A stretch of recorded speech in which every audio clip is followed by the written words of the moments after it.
The woman sat at the open window and looked out upon the peaceful and well known scene.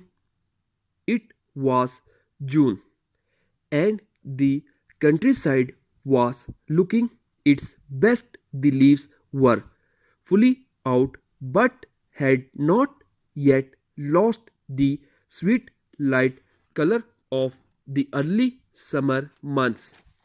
The scene was indeed beautiful because of its lovely color, for the form of the land itself was rather without interest. There were no highland and no lowland to break up the great plain which went on and on for many miles.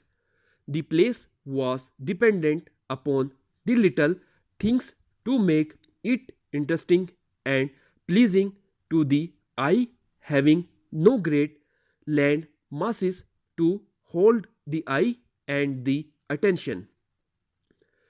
All those little details were well known to the woman who watched from her window on that June day. She knew just how much growth had been added to the plants under her window since June had last come and gone.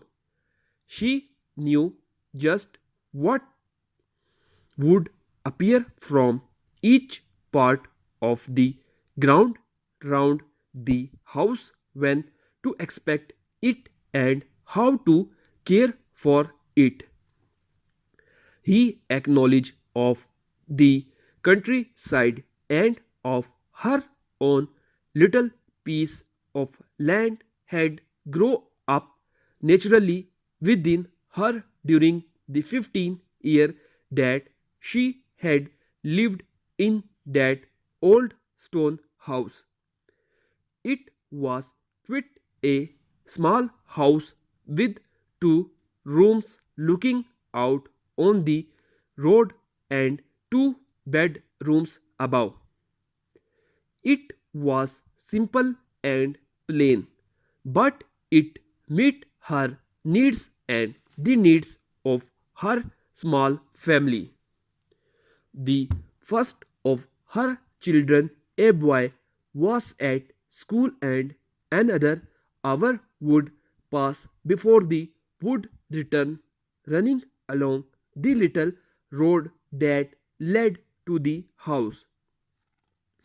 The younger of her children was a little girl, and the woman could see her at play from where she sat.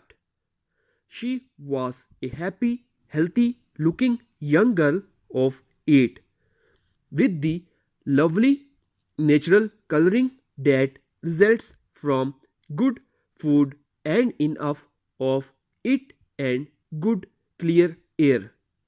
While the mother sat at the window, she was not thinking either of the loveliness of the countryside or of the healthy color in her children's face. Those were the things that were part of life itself, and they were the things in danger of being lost for every. If once she and her little family left there, they would never return. Of that she was certain, and it was of that possible going away that she thought so seriously as she sat by the little window on that peaceful June day. Father had been offered a good position in the city, and while he said that he would do whatever she wished in the matter, while he left it to her to say yes or no, he desired very much to take up the position, and she knew that this was so, nor did she think him wrong.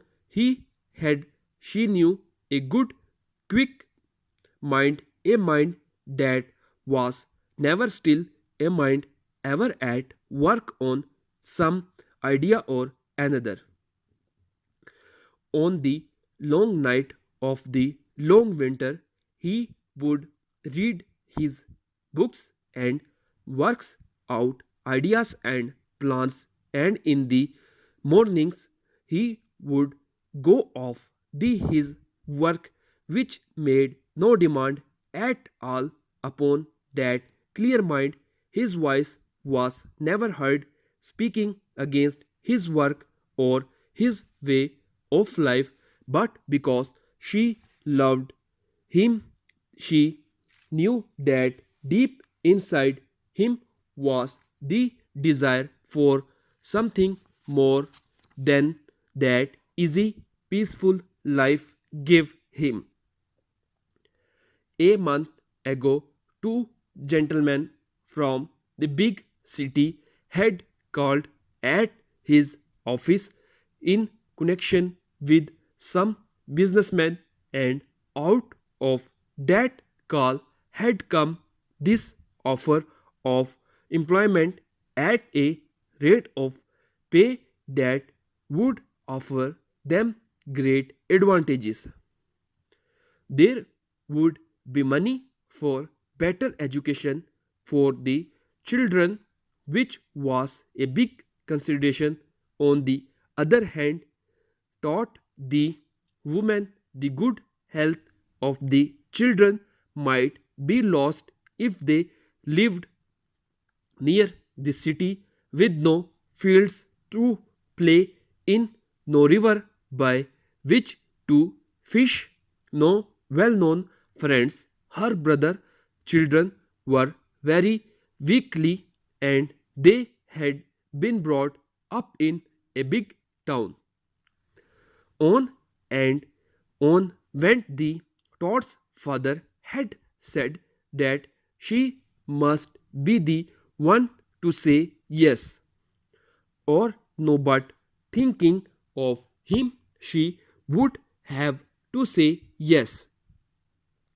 If, however, she told him that the must be the one to say yes or no, he would think of her and say no. I must begin to sort our things out, she said. Father must have his opportunity. He has worked so hard for it. Updated dictation के लिए मेरे channel को subscribe करें, like करें और मज़ीद आगे share करें।